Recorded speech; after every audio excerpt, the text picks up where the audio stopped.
Right, good afternoon boys and girls. Apologies for the voice, it's on its way out. I do sound a little bit like Barry White. Don't go changing, trying to please me. When I was out here the other day, collecting some fatwood, I failed to mention a really good place to find fatwood. I did mention that felled, old, dying pine trees were a good place to start. But there was a detail that I missed out, so I'm going to go over that again because I wouldn't want to be accused of not being thorough. And that's basically if you can get your hands on the root or the stump, then so much the better. The tree I was working from is just here, and I'll show you why I didn't mention this the other day.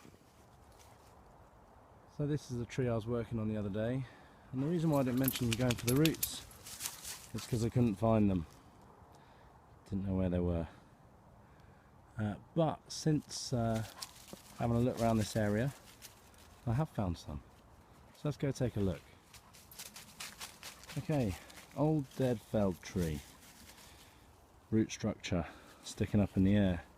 Nice big root here, which I've just been working on and managed to get it free. It just came away pretty easily.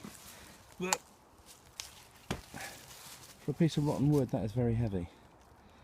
So let's get it cut open and see what we find. Right, so here's that piece. That was attached to the trunk, and then this was the root coming off. And I can see it's quite rotten in places. Well, certainly it seems that way, but all of this is quite hard. A bit softer up here. Let's cut into it and see what we find. Okay, so what have we got? Well, you can see it's pretty punky on the outside, but then that's because it's been in the ground. But here, look, we've got that smooth varnished look, and again you can tell by the smell, and it goes right the way through here. So this is one lump of fatwood. Obviously take off these little bits here where it's a little bit punky, but that's a piece of fatwood the size of my hand, bigger, about the size of my hand. And there's still a fair amount left on there, so I'm going to chop this up and take it home. Good Fatwood Stores, thanks for joining me.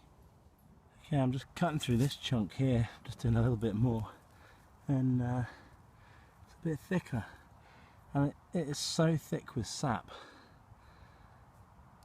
This is the fattest wood I've ever seen. It's just gunging up my saw. Look at that sap on there, it's just stuck to it. Amazing. This is rich stuff, my friends. Rich stuff. Now, it's the 18th, no, sorry, 19th of December. 19th of December. I'm really hot. Wearing a shirt, wearing a t-shirt, been walking around for a bit. But the reason I'm hot is not because I've been walking. The reason I'm hot is because the weather's really mild.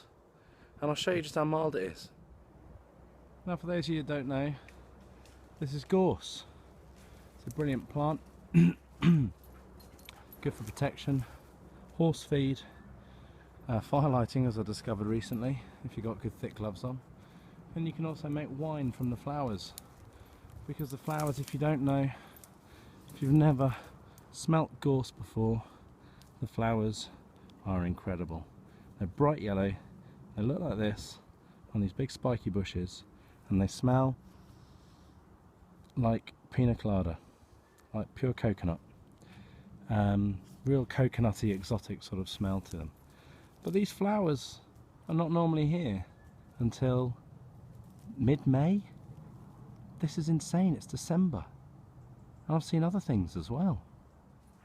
Now again, just to prove the sort of temperatures we've got,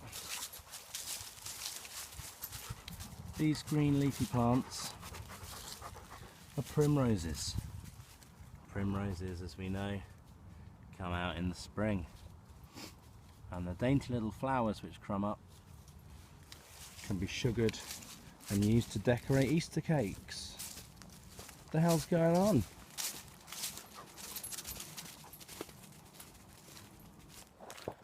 Now, as I walk through the forest on afternoons this time of year. You know, at the moment it's 10 to 4, and as you can see, the sun is very low in the sky, and it's going to be dark in the next 15-20 minutes. And for a lot of people, they find that depressing. And in fact, in 2 days' time, it's my dad's birthday, 21st of December, same time every year. And I remember asking him, Dad, do you ever feel sad that your birthday is on the shortest day of the year? And he said, no son, because it's the longest night. Now, that's a glass half full, glass half empty scenario, if ever you wanted one. And I think, yeah, every cloud has a silver lining. You just got to find it.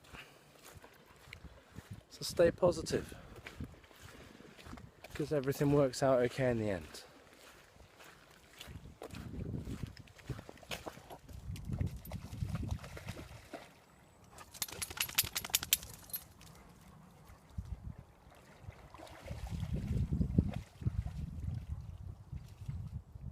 What the hell is this? Just saw this standing tall and proud. Get your nose off. Look at this. Bloody shaggy ink cap. And a small young one just sprouting through there. Good species. I probably wouldn't eat this taller one, and in fact I'm not going to eat this little one, because I've read in a lot of places that you shouldn't eat these shaggy ink caps if you've been drinking. They don't go well with alcohol and make you very ill. Now I've heard conflicting evidence on both sides. I'm just not going to risk it. I've got booze in my system. I had a couple of glasses last night, and do you know what, I'll probably have another couple of glasses tonight. Life's for living, people. So I'm going to leave these where they are. But it's December. What are you doing? What's going on?